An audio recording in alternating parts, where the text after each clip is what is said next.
Good evening, my fellow Exorcists, and welcome to the Land of the Film Exorcist, and happy 2021.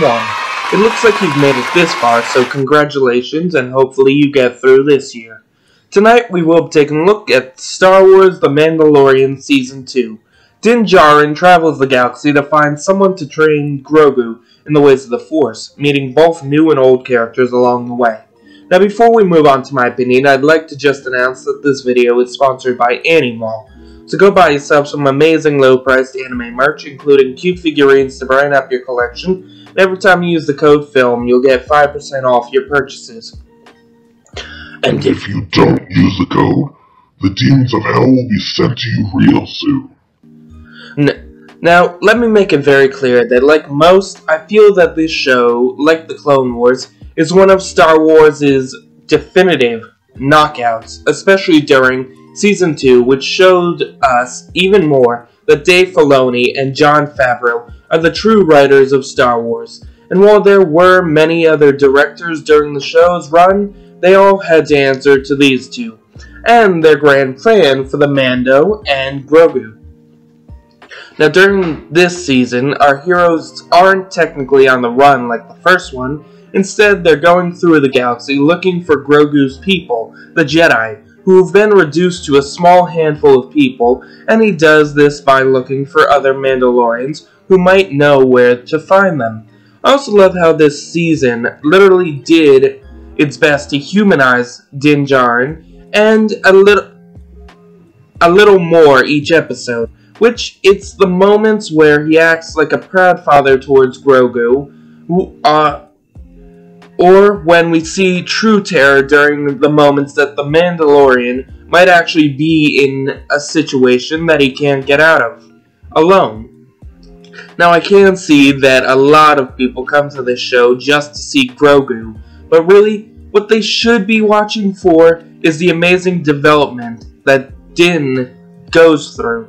I also love how we literally got our first dogfight in the show, and despite the smaller scene, this battle was just as amazing as the other big movie battles.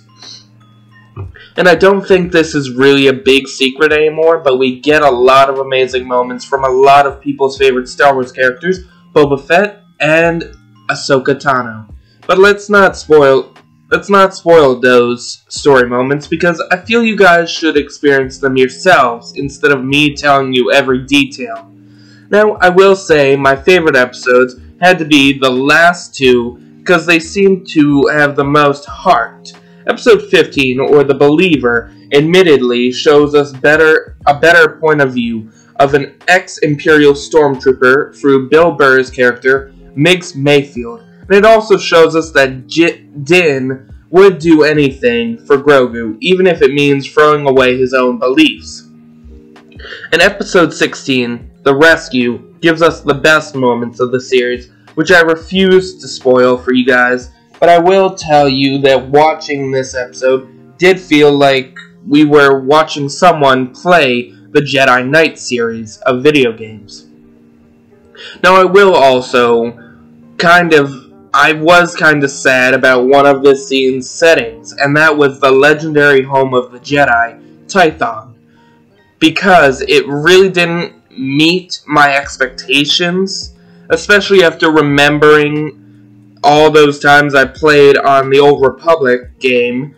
But then again, this show has a budget, and creating an ancient city might have been too much for them. I'll also say that when they did show the Krayt Dragon in the first episode, I was a bit confused why the dragon looked nothing like the ones we've seen before, which was usually your generic dragon design without wings, which I've always liked, but again, I guess it might have been because of the budget. I mean, there's no way they could have done a low-res one like they did for that one mobile game on the city building mobile game for Star Wars, or like they did for Knights of the Old Republic.